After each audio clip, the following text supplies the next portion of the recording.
दिल्लीतील जेएनयू विद्यापीठामध्ये मुख्यमंत्री देवेंद्र फडणवीसांच्या विरोधामध्ये आंदोलन। महाराष्ट्रात हिंदी भाषिकांवर अन्याय, स्टुडंट्स फेडरेशन ऑफ इंडियाचा आरोप।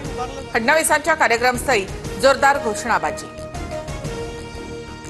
हिंदीसोबत मराठीचा वादच नाही, मराठीसह कुठल्याही भारतीय भाषेचा अभिमान वाटला पाहिजे। मुख्यमंत्री फडणवीसांकडून भूमिका स्पष्ट। महाराष्ट्रामध्ये मराठीचा आग्रह चुकीचा नाही, मात्र भाषेवरून कुणासोबतही मारहाण सहन करणार नाही, मुख्यमंत्री फडणवीसांचा इशारा।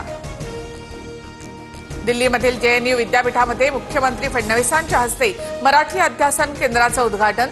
छत्रपती शिवाजी महाराज संरक्षण आणि सामरिक विशेष अध्यासन केंद्राचं भूमिपूजन।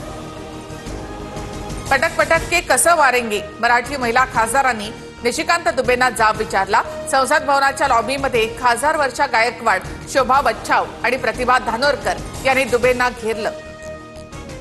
महाराष्ट्राच्या स्वाभिमानाला धक्का लावला तर खपवून घेणार नाही, वर्षा गायकवाड यांचा इशारा। तर कोण दुबे, त्यांची काय लायकी, प्रतिभा धानोरकर सुद्धा आक्रमक।